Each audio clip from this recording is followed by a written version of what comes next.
Alors là on est au Père-Lachaise les mecs. Et qu'est-ce qu'on y fait? On n'en sait rien, justement c'est ça qui est bien. On vient ici pour rien faire.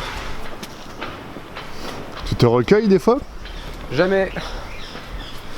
Je préfère me recueillir avec la nature, avec, voilà, avec les oiseaux, avec les arbres. Elle est là ma vraie cathédrale, la nature. Et ça t'inspire une tête coupée? Figure-toi que je me suis déjà vu comme ça en rêve. C'est-à-dire qu'en rêve, j'avais ma tête entre les mains et je me regardais et dans mon rêve je me dis mais putain mais qu'est-ce qu'il regarde, puisque ma tête est... Enfin c'est assez schizophrène mais ça me fait penser à ça. Ah voilà la bite du Père-Lachaise. Ça doit être la tombe à Monsieur Gros-Dubout. Ça parle de bite, de mort et d'absurdité, parce que je trouve ça complètement absurde. Là c'est tellement ridicule. Alors le coin là justement c'est spontané, tu t'es arrêté, moi je me suis arrêté, je vais me mettre là, je trouve que le verre est beau. Et puis je vais dire un truc que j'ai appris quand j'étais tout petit et que mon arrière-grand-père a appris à mon grand-père et que mon père m'a appris. Donc c'est un jour, c'était la nuit, un vieillard de 7 ans assis debout sur une pierre en bois lisait son journal pas encore imprimé à la lueur d'un bec de gaz éteint. Cet homme, c'était ma mère. Elle me dit sans parler, « Souviens-toi mon fils, après 10 ans de travaux forcés, ton père est revenu sain et sauf, avec les 2 jambes coupées. » Voilà, c'est spontané. C'est pas très gai tout ça.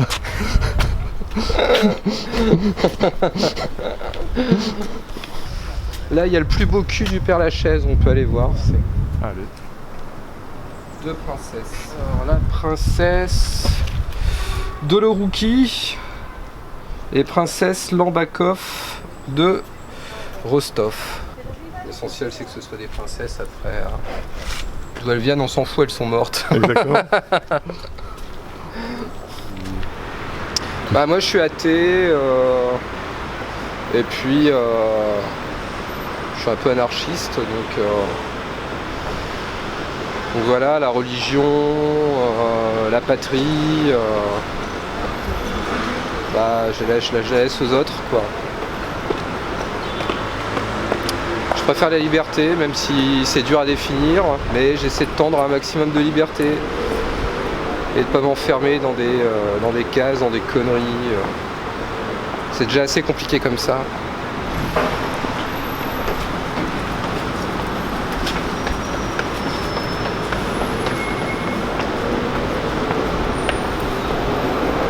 Alors, Christophe, mon d'artiste Christophe Van der Zel. Je suis artiste, peintre, plasticien. Je fais de la photo, de la peinture, du dessin. Je fais plein de choses. T'es un artiste complet quoi. Bah ouais, complet, mais on est toujours un peu incomplet quoi. On n'est jamais complet jusqu'à la fin, je pense. On est toujours incomplet. Ouais. On est toujours en train d'essayer de se terminer. Voilà. Et le cuni, pourquoi il est à l'envers? Alors c'est pour demander aussi créer une tension en fait, c'est-à-dire que ça demande un petit effort en fait de lecture. Et puis j'aime bien le côté miroir. Et puis toujours aussi ce petit clin d'œil humoristique qui fait penser éventuellement aux dadaïstes ou aux surréalistes. D'ailleurs j'aime beaucoup Picabia, je pense que sur cette pièce c'est assez flagrant. Bah, dans la création on comble un gouffre, c'est jamais bouché quoi. Du coup ça donne envie de faire une nouvelle création. Bah, ça donne envie comme ça peut ne pas donner envie parce que y a des moments où on perd aussi tout espoir et tout s'écroule, où on a envie de tout brûler et de tout abandonner. On va dire tout brûler pour tout reprendre à zéro. C'est une vision un peu nihiliste mais aussi constructive. Brûler c'est descendre et c'est renaître aussi, renaître de ses cendres.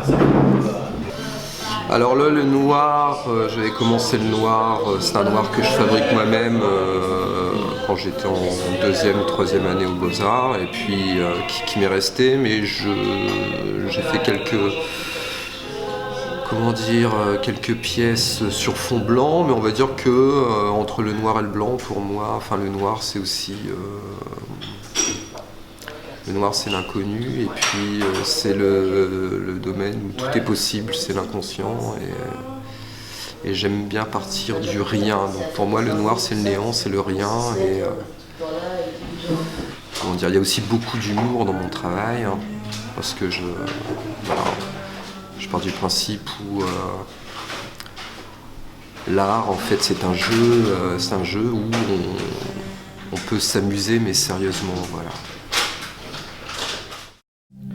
Je viens d'apprendre qu'il ne suffisait pas de peindre, il faut savoir aussi chanter. Les deux pieds dans la mer, en chantant, aux maisons, au milieu de la rue, ruelle de mon cul. La suite on s'en fout, comme d'habitude c'est le présent qui compte. Du rire aux larmes, des bouteilles entières de lingots d'or. Enchanté, avec le temps qui dégouline, comme des cendres. La force, la couleur, le contraste, comme une pochette de disque. C'est sombre, ça gronde pour partir ailleurs, comme d'habitude. En toute légèreté, il faut garder la fraîcheur à l'ombre. Rose, blanc, bleu, avec le rouge et le vert. Une femme, avec force, coupe du fromage sans courage. Le ciel est magnifique, comme toujours dans ces cas-là. Le temps prend toute sa consistance, comme le fromage. Il se fend en deux et laisse passer la lumière bleue. Une éternité s'écoule et la tranche tombe, s'effondre.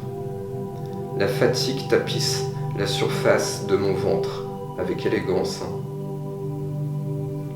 Un beau plafond rose vaut bien son contraire, sans vent et sans soleil. La météo ne s'épuise jamais, croit-on. C'est ridicule, inexact. Une poire à la place de la pomme et c'est tout le bananier qui s'écroule. Je m'enroule dans une couverture épaisse, mais elle n'arrivera jamais à me réchauffer. Un verre contient à lui seul toute l'eau de l'univers. C'est toujours la même. Pour partir le jour, il faut de l'énergie. Pour partir une nuit, il faut de la lumière. J'ai grossi ces temps-ci, comme les arbres, les fruits, le jaune et le brun. Il faut faire un pas en arrière quand c'est possible pour examiner la situation. Il faut se tenir droit et regarder l'horizon pour se coucher, comme la mer. Et voilà. C'est de qui? C'est de moi.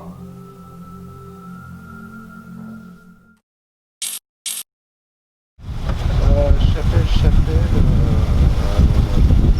Merci.